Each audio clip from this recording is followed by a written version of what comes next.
후보자님, 대구 충남구 곽상도 의원입니다. 지난 2008년 국회 대정부 질문에서 헌재의 종부세 위헌 심사 전망을 묻자 강만수 기재부 장관이 헌재와 접촉했지만 확실한 전망을 할 수 없다. 일부는 위헌 판결이 날지도 모른다고 답변해서 그 당시 기재부와 헌법재판소의 재판 전 접촉, 현재 시점으로는 사법거래 내지 사법농단이 논란이 된 바 있습니다. 맞죠? 그때 아니 사실관계만 맞는지만 확인해 주세요. 예. 뒤에 붙은 사법 거래 이런 부분은 동의하기가 어렵습니다. 예, 이 발언으로 진상조사위원회가 꾸려졌죠. 네, 그런 걸로 알고 있습니다. 예.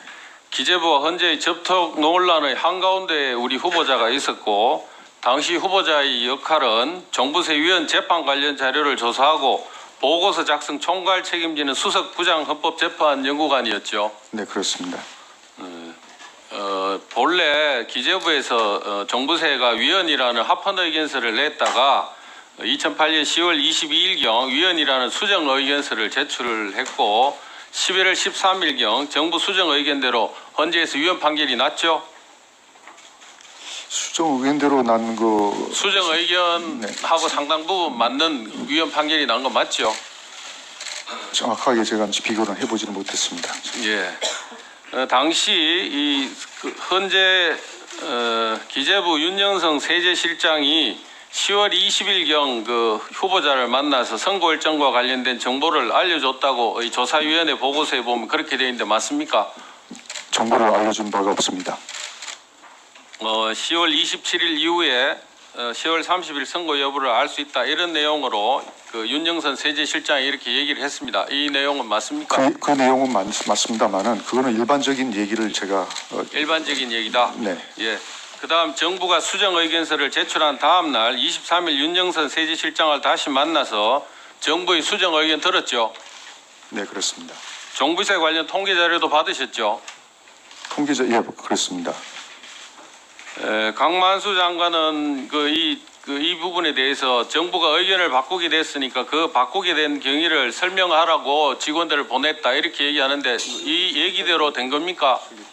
네, 그렇습니다. 의견서를 바꿔냈는데 설명을 하고 싶어서 왔습니다. 당시에 진상조사위원회가 꾸려졌습니다만 진상조사위원회가 이제 실체적 진실을 밝히기 위해서 방문조사, 후보자에 대한 직접 조사를 추진했습니다만 방문조사 당일 후보자가 불참 의사를 표시해서 결국 조사가 안 이루어졌죠. 네. 헌재에 설치되어 있는 CC 녹화 필름 공개할 것도 요청했습니다만 헌재가 전례가 없다면서 거부했죠. 그런 걸로 알고 있습니다. 네. 지금 사법거래로 문제가 있는 유해용 변호사하고 후보자하고 한번 비교 한번 해보겠습니다. 표를 한번 봐주시죠. 이 표가 보이십니까?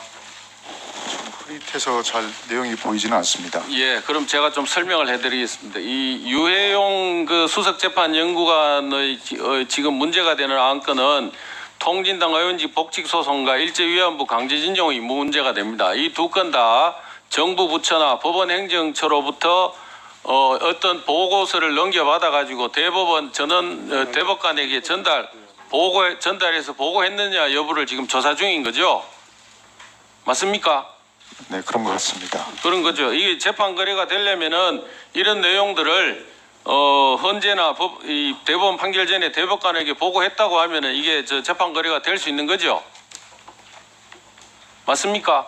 재판 거래인지 여부는 더 사실관계를 봐야 할 것으로 생각합니다. 예. 그런데 이제 똑같은 일이 후보자에게 있었습니다. 담당 업무도 지금 대법원 수석재판연구관 일이나 수석부장 헌법연구관 일이나 업무는 똑같고 안건은 종부세 위헌 심판 관련된 겁니다. 이 헌재 판결 전에 정부 측 입장을 헌재 재판관에게 보고했냐가 결국 쟁점인데 강만수 기재부 장관은 당시 설명이 우리가 헌재와 접촉했다. 잘 설명해라 이런 얘기를 이제 했다고 지금 얘기를 하고 조사가 돼 있습니다. 그래서 이 부분에 관해서 후보자가 헌법재판관에게 이 정부 측 이 내용을 정리해서 보고했습니까 안 했습니까? 전혀 그런 사실이 없습니다. 지금 유해용 수석재판연구관 같은 경우는 대법원 관계자가 재판 거래가 불가능하다. 대법원에서 고의로 지연한 적 없다. 이렇게 지금 얘기를 하고 있습니다. 그런데도 유해용 재판연구관은 지금 조사받고 있습니다. 수사받고 있습니다. 피의자로. 알고 계시죠? 네, 알고 있습니다. 그런데 지금 후보자는 비슷한 의혹이 있어서 후보자가 그 진상조사 요구에 응하지 않고 거부했고, 그런데도 불구하고 후보자는 헌법재판소장 후보자로 지금 이 자리에 나와 있습니다. 이 두 사람의 차이가 뭡니까? 저는 차이가 글쎄요 다른 분의 사안에 대해서 저를 비교하는 게 좀 적절치 않은 것 같습니다. 적절치 않습니까? 또 하나 비슷한 이 문제를 좀 더 얘기를 하려고 하면 또 이런 게 있습니다. 헌법재판소 헌법연구관에 했던 최준이라는 분이 헌법연구관 평의 내용에 대한 보고서를 작성 지시받고 이 내용을 만들어 가지고 대법원에 보냅니다. 이 헌재에서 진행되는 내용을 대법원 쪽으로 정보를 유출했다는 이런 의혹도 지금 받고 있습니다. 이 헌법연구관도 마찬가지로 헌재에 근무한 판사입니다.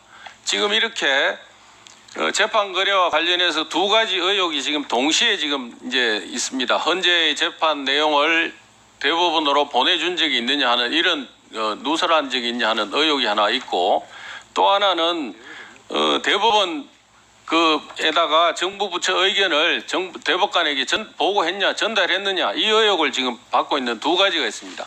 과거에는 이런 사례들이 우리가 없다고 생각했기 때문에 문제 삼지 않았습니다만, 지금 이게 상황이 이렇게 바뀌었고 민주당에서는 이 부분에 대한 진상조사 요구를 하고 있습니다. 이 양승태 대법원장 체제만 하자고 합니다. 저는 후보자도 이 진상조사 과거에 불응했기 때문에 이 내용에 대해 지금 조사를 받아야 된다고 생각합니다. 후보자 왜 누구는 이렇게 재판받고 수사받고 왜 같은 의혹은 똑같은 의혹인데 후보자는 이 자리에 있습니까? 이게 헌법에서 얘기하는 평등이고 정의입니까? 답변해 주시기 바랍니다. 저는 그때 제 직무를 처리하면서 한 점 의혹도 없이 제가 그 사건의 심리와 에 관한 조사 연구를 담당하면서 그 일환으로 저는 충분히 할 수 있는 일을 했다고 생각하고 있습니다. 자, 곽상도 의원님. 그거에 대한 의견을 제가 말씀을 여쭈는 겁니다. 후보자의 결백을